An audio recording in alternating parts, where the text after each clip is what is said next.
Hey friends, let's read the Lorax so we can practice with our somebody somewhere wanted but so then. Kids really like a character to hang on to, a conflict, and a resolution to that conflict. But is there a resolution to the Lorax? So it's story time.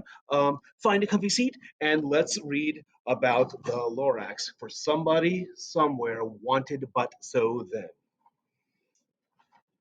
At the far end of town, where the grickle grass grows, and the wind smells sour and slow when it blows, and no birds ever sing excepting old crows, is a street of the lifted Lorax. Look at those colors, dreary.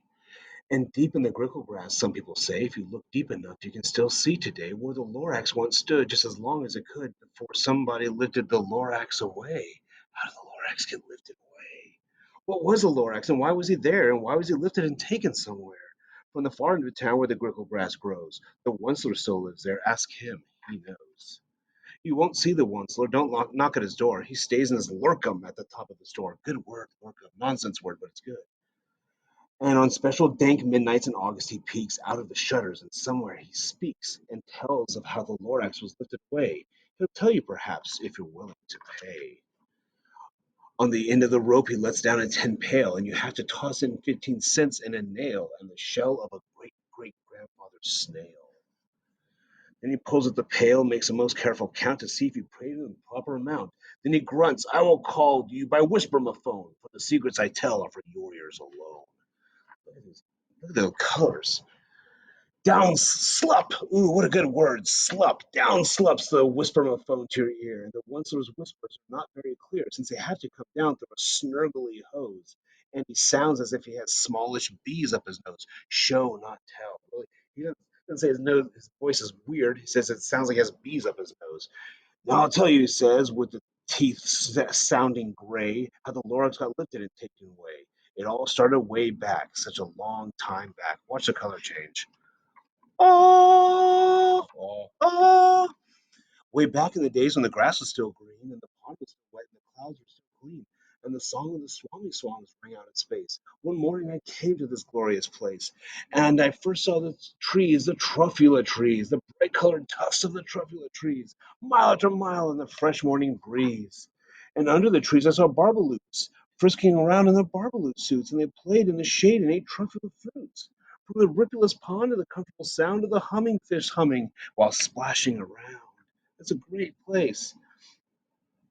So he's like, oh man, I can't wait to do some habitat degradation. So he chops down the tree, and no time I built a small shop, and I chopped down a truffle a tree with one chop, and with great skillful skill and great speedy speed, I took the small tuft and I knitted a thneed, thneed, a thing you need, a thneed. Good job, Dr. Seuss. Then the instant I finished, I heard a gazump. What a good word. I looked and I saw something pop out of the stump of the tree that I chopped down. It was sort of a man. Describe him? That's hard. I don't know if I can. He was shortish and oldish and brownish and mossy, and he spoke with a voice that was sharpish and bossy. I use the old school voice when I do the Lorax. Ready? Mister, he said with a sawdusty sneeze, I'm the Lorax. I speak for the trees. I speak for the trees, for the trees have no tongues. And I'm asking you, sir, at the top of my lungs. He was very upset as he shouted and puffed. What's that thing you've made of my truffula tuft? And so I'm skipping ahead a bit. And so he chops down so many trees, there's so much deforestation and so much tragedy of the commons that what happens? There's no more habitat. So all the barbaloots in their barbaloot suits, they have to leave. Notice they don't die. This is a kid's book. They leave, and there's so much smog that the swami swans have to leave, and the humming fish get up and walk out of the polluted river, and we're back to being like, notice the color change again. And the Lorax lifts himself away at the very, very end.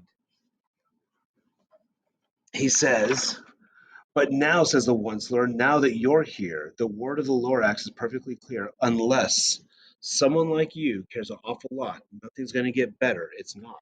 And so we're called to make the change. So that's story time for the Lorax. Someone somewhere wanted but so then. Can you fill out that form? Look in the link in the description, and I'll give you the answer for the Lorax. Someone somewhere wanted but so